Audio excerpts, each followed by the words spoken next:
All the contents of this video taken for editing are completely permitted by their owners. We respect each one's hard work. इस video में संपादन के लिए ली गई सभी सामग्री को उनके मालिकों द्वारा पूरी तरह से अनुमति दी गई है। हम हर एक की मेहनत का सम्मान करते हैं। Praise the Lord. Bible with मॉरिश में मैं आप सभी का स्वागत करता हूं यीशु मसीह के नाम में। और मैं हमारे जीवित और महान परमेश्वर का धन्यवाद देता हूं कि वो हमारे साथ है।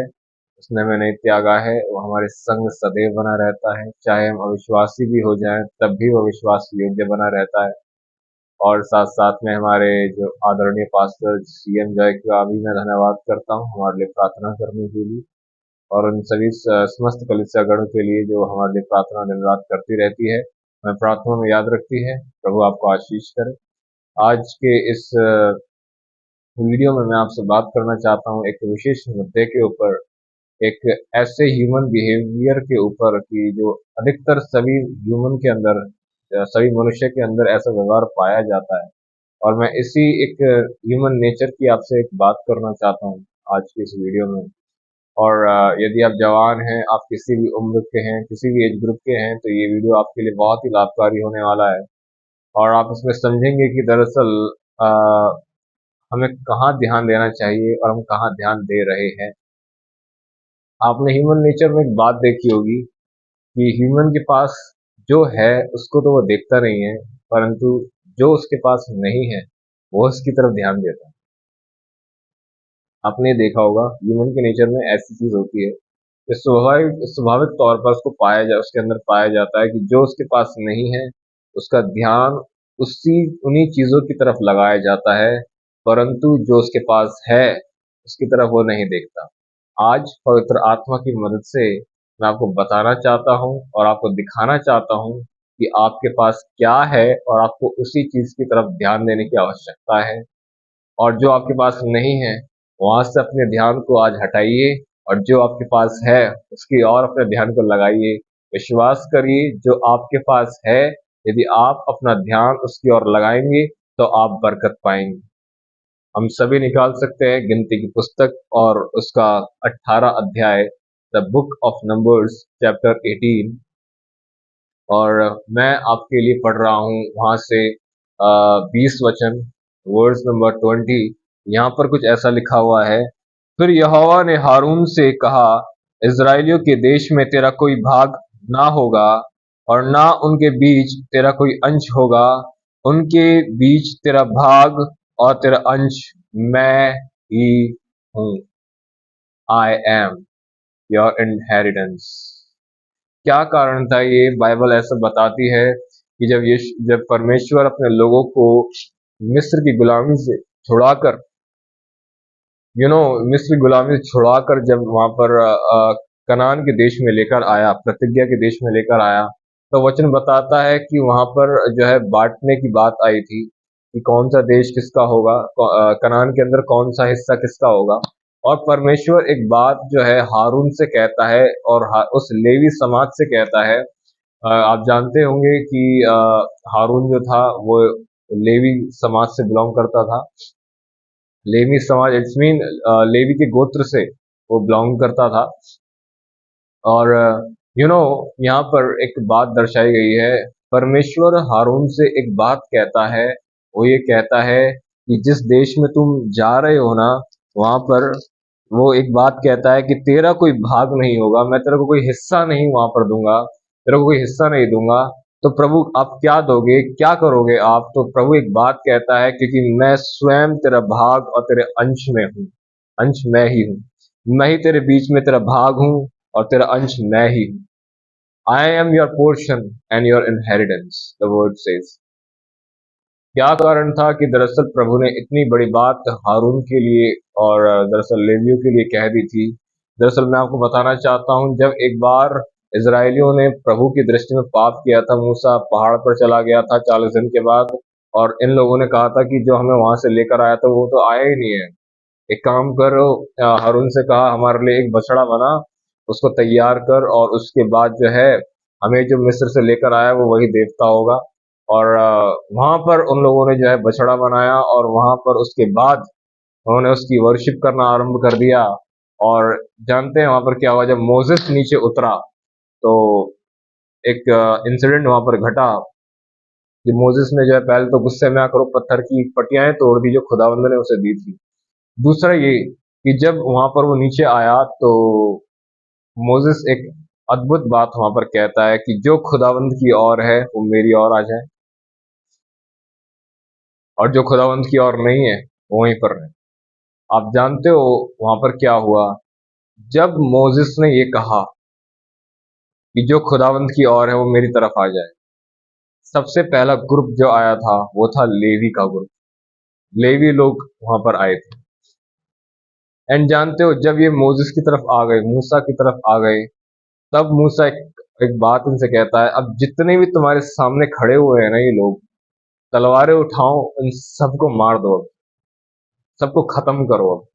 एंड जानते हो इन लेवियों ने क्या किया था? इन लेवियों ने अपने हथियारों को उठाया था और जितनों ने खुदावंद की खिलाफी की थी उस समय पर, उन सबों को मार डाला था। जानते हैं क्या बात थी? सामने की भीड़ में लेवियों के खुद के भाई लोग खड़े हुए थे, उन्होंने उनको भी नहीं छोड़ा था खुदावंद के लिए। जानते हैं जब ऐसा देखा गया कि लेवी लोगों ने खुदा को इतना गंभीरता से लिया है, तब प्रभु कहता है कि इनका कोई भी हिस्सा मैं नहीं दूंगा जिस देश में जा रहे हैं, क्योंकि मैं स्वयं इनका हिस्सा हूं, मैं खुद इनके हिस्से में आया हूं। परमेश्वर एक ऐसा परमेश्वर है जो कुछ भी बिना वजह के नहीं करता है। जानते हैं लेवी लोगों ने परमेश्वर को आदर दिया था उस समय पर, मूसा के समय पर, और आज यहाँ पर परमेश्वर इसी लेवी लोगों को आशीष दे रहा है, आदर दे रहा है। लेवियों ने परमेश्वर को आदर दिया था, परमेश्वर ने लेवियों को आदर दिया। जो मेरा आदर करे मैं उसका आदर करता हूं, परमेश्वर कहता है। यहाँ पर देखिए, आप यदि जाएंगे तो एक अद्भुत बात, अब अब्राहम से परमेश्वर मुलाकात करके कहता है, अब्राहम तेरा अत्यंत बड़ा प्रतिफल और तेरी ढाल मैं हूं। अमेजिंग बात वो कहता है, तेरी ढाल और तेरा अत्यंत बड़ा प्रतिफल मैं हूं। मैं हूं तेरा प्रतिफल, मैं हूं तेरी ढाल। वो ये नहीं कहता है अब्राहम तेरे पास जो अमीरी है, तेरे पास जो दास दासी है, तेरे पास जो इतना बड़ा कुटुंब है, तो एक धनाढ़ा व्यक्ति है, तेरे पास सारी फैसिलिटी है, ये तेरा भाग है, तेरा हिस्सा है। परंतु परमेश्वर एक अद्भुत बात कहता है कि तेरी ढाल और तेरा अत्यंत बड़ा प्रतिफल मैं हूं।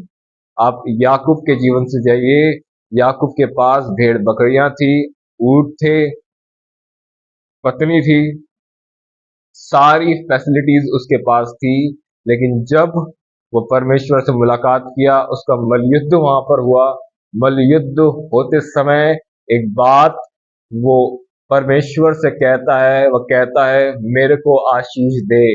वह जानता था मेरे पास जो है वो मात्र केवल एक सुविधा है, एक फैसिलिटी है। सच्ची आशीष तो यह है जो सामने खड़ा हुआ है। सच्ची आशीष तो यह है जो मेरे सामने है। आप जानते हैं आपके पास आज हो सकता है, मैं आपको बताना चाहता हूं अपना एक अनुभव। मैं कॉलेज स्टूडेंट हूं। एक बार मैं कॉलेज जा रहा था, कॉलेज जाते हुए जानते हैं मैंने देखा कि कुछ स्टूडेंट ऐसे थे वहां पर जो कार में आ रहे थे, अपनी खुद की कार लेकर वो आते थे। और मैं उस समय उनकी तरफ जब मैंने देखा तो मैं सोच रहा था यार क्या बात है, अपनी खुद की कार में आते हैं ये लोग, कितने बढ़िया, अपने पास तो वो है ही नहीं। एंड जानते हैं सबसे अद्भुत बात, जब मैंने यहाँ पर ऐसे मैंने सोचना आरंभ किया, तो इसी वचन से जो आज मैंने आपके सामने पढ़ा है, जो थीम वर्ड मैंने पढ़ा है कि प्रभु कहता है मैं तेरा भाग और तेरा अंश मैं ही हूँ। इसी थीम वर्ड से परमेश्वर ने मेरे से उस समय बात करी थी कि बेशक उनके पास तेरे पास कार नहीं है, परंतु मैं तेरे हिस्से में आया हूँ। आई एम योर पोर्शन, मैं तेरा हिस्सा हूँ, मैं तेरे अंश में आया हूँ। बेशक उनमें कार नहीं, तेरे पास कार नहीं है, वह कार में चलते हैं, परंतु तू तो मुझ में चलता है। मुझे पौलुस की एक बात उस समय पवित्र आत्मा ने स्मरण दिलाई। पौलुस कहता है कि तुम उसी में चलते फिरते जीवित रहते और दिन गुजारते हो। तू कार, वो कार में चलते हैं, परंतु तू मुझ में चलता है, तू तो मुझ में दिन गुजारता है। पवित्र आत्मा मुझ में मेरे को उस समय कह रहा था। उस समय मैं एक आनंद से भर गया कि वाओ लॉर्ड, आप मेरे हिस्से में आए हो। You are in my portion. तू मेरे हिस्से में आया है। मेरे हिस्से में कार नहीं है तो क्या बात, लेकिन तू मेरे हिस्से में आया है। अमेजिंग बात। आज मैं आपको बताना चाहता हूं, जो आपके पास नहीं है, यदि आपके पास प्लेटफॉर्म नहीं है, आपके पास अच्छी एजुकेशन नहीं है, आपके पास अच्छा जीवन साथी नहीं है, यू नो आपके पास जॉब नहीं है, पर मैं आपको बताना चाहता हूं, एक व्यक्ति है जो आपके अनंत हिस्से में आया है, और वह है यीशु मसीह। और उसके सामने ये सारी चीजें फीकी पड़ जाती हैं। ऑल आर विथर्ड, सारी की सारी। पतरस कहता है मनुष्य तो घास के समान, और उसकी सारी शोभा घास के फूलों के समान है। घास तो सूख जाती और फूल मुरझा जाते हैं, परंतु खुदा का कलाम सदा बना रहेगा। पतरस एक बात कहता है कि मनुष्य तो घास के समान है, और उसकी सारी शोभा जो है ना, ये जितनी भी शोभा है, ये अच्छी पढ़ाई, ये अच्छा प्लेटफॉर्म, ये अच्छी जॉब, ये घास के फूलों के समान है। घास तो सूख जाती और फूल मुरझा जाते हैं, परंतु परमेश्वर का वचन सदा अटल रहेगा। यशाया और पतरस एक ही बात कहते हैं, सदैव अटल रहेगा। ये मुरझा जाएगा। अच्छा प्लेटफॉर्म मिलना, अच्छी पढ़ाई मिलना, अच्छा सब कुछ मिलना, आप अच्छे रहते हो, अच्छा खाते हो, एवरीथिंग, अच्छे कपड़े पहनते हो। पतरस कहता है ये तो घास के फूलों के समान है, और ये फूल तो मुरझा जाते हैं, परंतु परमेश्वर का वचन सदैव अटल रहेगा। और मैं आपको बताना चाहता हूं, आप अच्छी कार में घूमते हो, आप अच्छा रहते हो, अच्छे कपड़े पहनते हो, और चाहे आपको कोई भी अच्छी चीज मिलती है, प्रभु को धन्यवाद दो। और यदि आपको नहीं भी मिलती है तो इसलिए भी धन्यवाद दो, क्योंकि परमेश्वर, इस बात को जान लो, परमेश्वर आपके हिस्से में आया है। आपके पास एक अच्छा घर नहीं है, आप रेंट पर रहते हो, इस बात को जान लो, खुद परमेश्वर तुम्हारा घर है। खुद खुदा तुम्हारे हिस्से में आया है। God is in your inheritance. प्रभु तुम्हारे हिस्से में आया है। ये मत देखो तुम्हारे पास क्या नहीं है, ये देखो तुम्हारे पास कौन आया है। याद रखो, तुम खुदा को ढूंढने नहीं गए थे, खुदा ढूंढते ढूंढते तुम्हारे पास आया है तुम्हें। इसलिए वो कहता है मनुष्य का पुत्र खोए हुए को ढूंढने आया, खोए हुए को ढूंढने, पापियों को बचाने आया है। वो खोए हुए को ढूंढ रहा था, वो तुम्हें ढूंढते ढूंढते आया है। तुम अपने अपने तुम अपने खुदा तक नहीं पहुंचे हो, तुम्हारा खुदा ढूंढते ढूंढते तुम तक पहुंचा है। क्या कहती है बाइबल? वह ढूंढता है सच्चे आराधकों को, आज भी वो ढूंढता है, वो ढूंढ रहा है। उसने तुम्हें ढूंढा, तुमने उसको पहले नहीं ढूंढा, पहले उसने तुम्हें ढूंढा, वो तुम तक पहुंचा। इट्स अमेजिंग है ना। एक सॉन्ग है ना यीशुआ मिनिस्ट्रीज का, क्या सॉन्ग है वो ऐसा गाते हैं कि भीड़ से मुझको चुना, अपना बना लिया, नाम तेरा है दिया यीशुआ।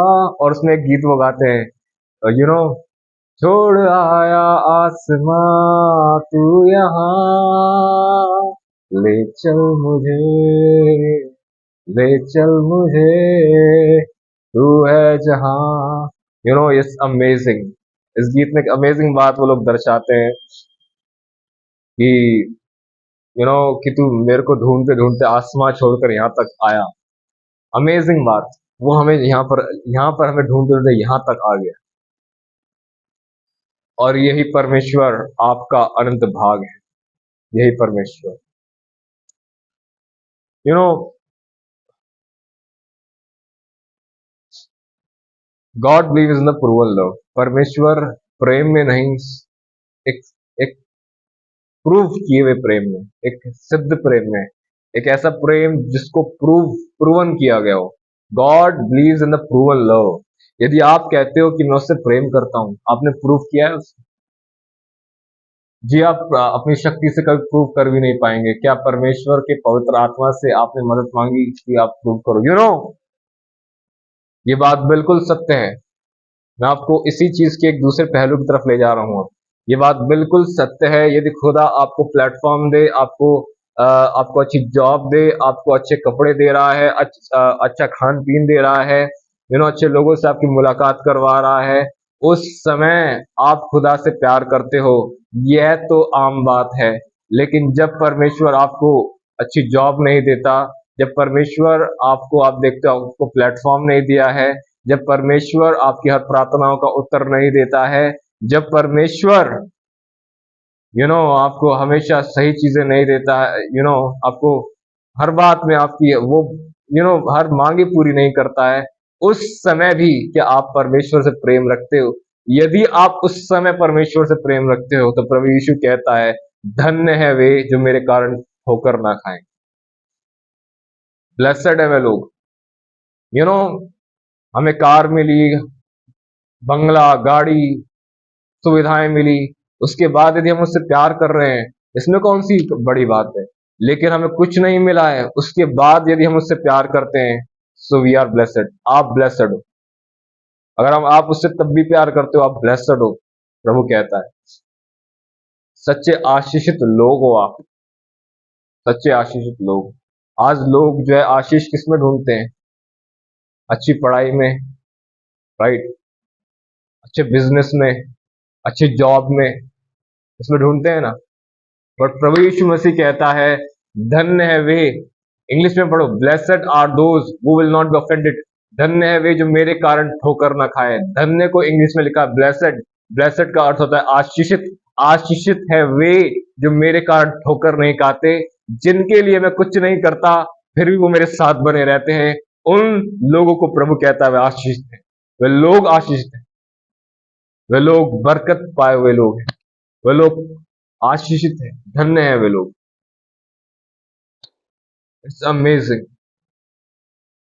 यू नो जोब के जीवन में, अय्यूब के जीवन में एक सबसे अमेजिंग बात यह देखी गई। जानते हैं उसके पास बहुत कुछ था, लेकिन जब उसके पास से सब कुछ ले लिया गया, एक अमेजिंग बात वो वहां पर कहता है उन लोगों से जो उसके सामने थे, कि तुम सब झूठे शांति दाता हो, और मैं तो, और उसके बाद वो कहता है कि मेरा छुड़ाने वाला जीवित है, और अंत में वही मेरे साथ खड़ा होगा। सब कुछ जाने के बाद भी वो इस बात को जानता था कि मेरा अनंत भाग मेरा परमेश्वर है, और वो मेरे साथ खड़ा होगा। मेरा छुड़ाने वाला जीवित है, वो मेरे साथ खड़ा होगा। सब खोने के बाद वो जानता था कि सब चला गया है तो चला गया है, लेकिन एक व्यक्ति है जो कभी मेरे को छोड़कर नहीं जा सकता, और वो मेरा परमेश्वर है।